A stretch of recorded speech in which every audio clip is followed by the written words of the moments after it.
क्या आप भारत के सबसे बड़े मदरसे का नाम जानते हैं? यूपी में बना दारुल उलूम देवबंद भारत ही नहीं, एशिया का सबसे बड़ा मदरसा है। इस मदरसे में दुनिया भर से लोग पढ़ने आते हैं। भारत की आज़ादी में इस मदरसे का बड़ा योगदान रहा। 70 एकड़ में फैला ये मदरसा आज पूरे भारत को अपनी गौरव गाथा सुना रहा है। ये भारत का एकमात्र मदरसा है जहां पर हेलीपैड की सुविधा उपलब्ध है। दारुल उलूम देवबंद ने भारत को सबसे बड़े वैज्ञानिक और राजनेता दिए। 20वीं सदी के अधिकतर राजनेता दारुल उलूम देवबंद की विचारधारा से प्रभावित थे। All India Muslim personal law board के पहले जनरल सेक्रेटरी मिन्नतुल्लाह रहमानी दारुल उलूम देवबंद के ही छात्र थे। देश के पहले गृह मंत्री मौलाना उबैदुल्ला सिंधी ने दारुल उलूम देवबंद से ही शिक्षा हासिल की थी। दारुल उलूम देवबंद के संस्थापकों ने ही 1857 में अंग्रेजों के खिलाफ शामली में जंग लड़ी। इस युद्ध की अगुवाई मशहूर क्रांतिकारी इमदादुल्लाह मुहाजिर मक्की कर रहे थे। अंग्रेजों के खिलाफ फतवा देने वाले मौलाना अशरफ अली थानवी दारुल उलूम देवबंद के ही छात्र थे।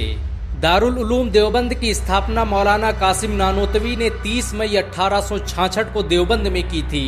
देवबंद की एक छोटी सी मस्जिद से शुरू हुआ ये मदरसा आज एशिया का सबसे बड़ा मदरसा बन चुका है। इस मदरसे के पहले छात्र महमूदुल हसन और पहले उस्ताद महमूद थे।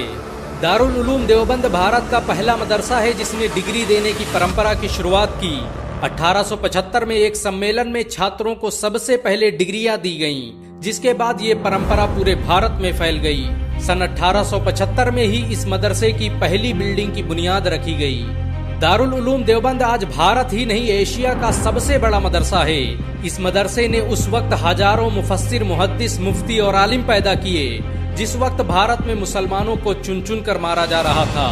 इस मदरसे ने कुछ ही सालों में इतने क्रांतिकारी पैदा कर दिए कि 1875 में अंग्रेज गवर्नर सर जॉन स्ट्रेची ने इस मदरसे की जांच के आदेश दे दिए।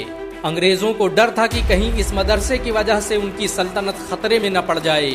इस मदरसे की अहमियत का अंदाजा इस बात से लगाया जा सकता है कि अंग्रेजी खुफिया विभाग द्वारा दारुल उलूम देवबंद को भारत के सबसे बेहतरीन स्कूल होने का अवार्ड दिया गया। अंग्रेज अधिकारी सर जॉन पोमर ने तो यहाँ तक कह दिया कि इतना बेहतरीन स्कूल तो उसने इंग्लैंड में भी नहीं देखा। इस मदरसे के पहले छात्र रहे शेखुल हिंद मौलाना महमूदुल हसन ने ही जमियतुल अंसार नाम का आंदोलन चलाया, जिसने भारत की आज़ादी में क्रांतिकारी भूमिका निभाई। रेशमी रुमाल आंदोलन की शुरुआत करने वाले मौलाना उबैदुल्ला सिंधी दारुल उलूम देवबंद के ही छात्र थे। उन्होंने सुभाष चंद्र बोस के साथ मिलकर भारत की पहली